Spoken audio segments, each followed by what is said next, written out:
So the boss who reportedly banned staff from putting up family photos at work was Martha Stewart.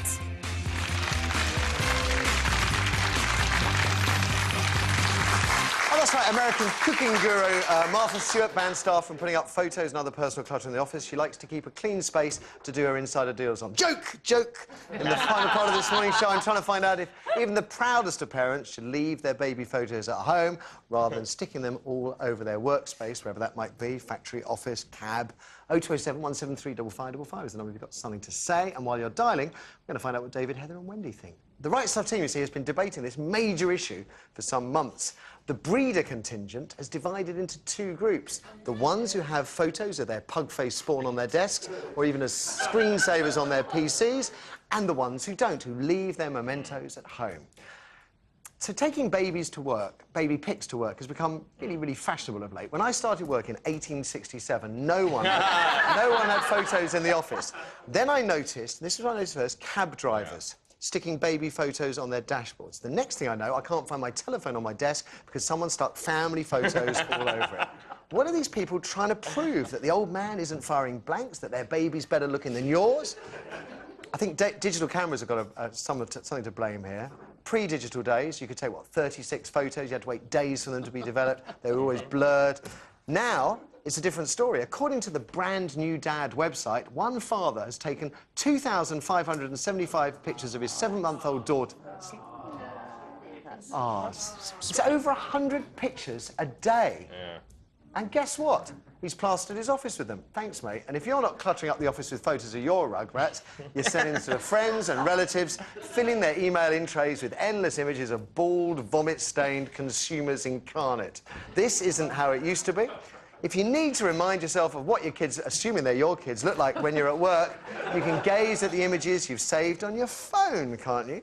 Now, Martha Stewart, we were just talking about it before the break, and then David, you came up with an astonishing revelation. Well, not really astonishing. We've changed the way we work. I own a company, as you know. We have just under 30 staff, and my business partner and I realised that actually some desks were beginning to look like village jumble sales. Right. When, you know, what you're describing, which is very nice, and I have to prefix by saying I love children. Yeah, we all love them. But future voters, you know, quite frankly, I don't think they could find any work hidden under their personal effects and their photographs. And, you know, and the office is about work. It's not about sharing memories of your children. You can do that at lunch and so on. So we've gone one step further, actually. We now have a clear desk policy. No one is allowed to bring anything of personal effects in. I'm not saying it's this draconian, but the idea is that you then get your stuff in the morning. We've moved to laptops instead of desktops.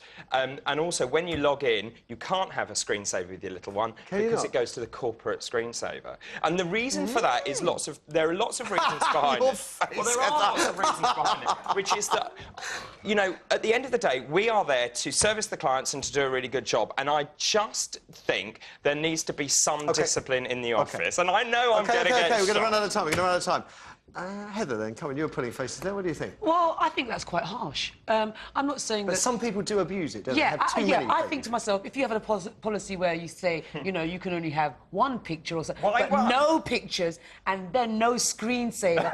And I think, I said to David before, you know, a happy workforce is a good workforce. And those do sound draconian, whatever you say. It does sound... It's a different way of working. Wendy, it's a harsh way. But it is a little harsh. However, I sort of agree on a day-to-day basis. If you're going to the same office from 9 till 5 every day and then going home to your children, why do you need to sit and look at them all day? You don't forget what they look like. However, I go off on tour for 8 weeks or I work away from home.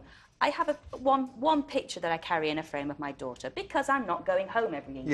That, I think, is absolutely fine. But I think it probably could distract on a work basis. You'd sit there doing your work and you suddenly, do you remember that weekend when we went? Exactly. Oh, it was lovely. And then 20 minutes later, you're still thinking about that and not getting on with your work. Not necessarily, because that could be incentive to work harder. Also, and there is one other right. We've got the school fees to pay. God, they're at school. They're costing me a fortune. You know, but also all of us... I hadn't thought of it like that. It's like the carrot. But all of us are struggling now. You've got to make your offices work. And so if you have a system like this, then you can work on any desk. And if you've got loads of rubbish on it, you can't. Politicians, shush. Now, before we take calls, I want to go to the audience, because, Eric, you have a pro-baby photo person. We do indeed. This is Catherine from Manchester. So where do you stand on this? I strongly disagree. People spend a lot of time at work, so why not have a couple of photographs? And Who are they there for?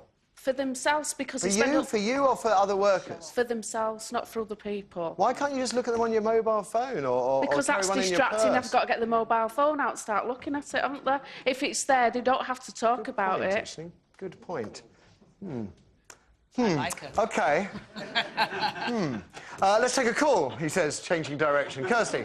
We have Anne on line 3. Anne, good morning. Morning. Are you pro or against photos in the workplace? Photos in the workplace, no. I've just told them I've got 6 children and 13 grandchildren, and my photographs are all here at home. I don't need other people to see them. They're my pride and joy. I take care of them. I don't show them around. They know I've got children, they know I've got grandchildren, but do you think the photographs are at home. They're yours personally, not... Do you think the digital photo thing, the fact that people can just have thousands and thousands of inane photos, do you think that's got something to do with it? Probably. I mean, now that the media is different. You've got the mobile phone, you've got the internet, so you put these screensavers and things on. I just thought of a solution, lady in the audience. You could just have a photo on a site. You could just download it as and when you need to check in on your photo while you're at the computer. Well, that's going to take time and people come to go to work. No! It's there. OK. You win. I'll give that one. Sadly, it doesn't happen very often, thank heavens. You women are taking over the world. That's all we got time for. A massive thank you to you guys for ringing and your sense of humour. A big cheer up to this lady too, Wendy, as well. Don't miss a Grumpy Old Women warm-up show at the Crescent in Peterborough on Wednesday. Other dates to follow. Heather and David, cracking start to the week. Give it up for our panel, ladies and gentlemen.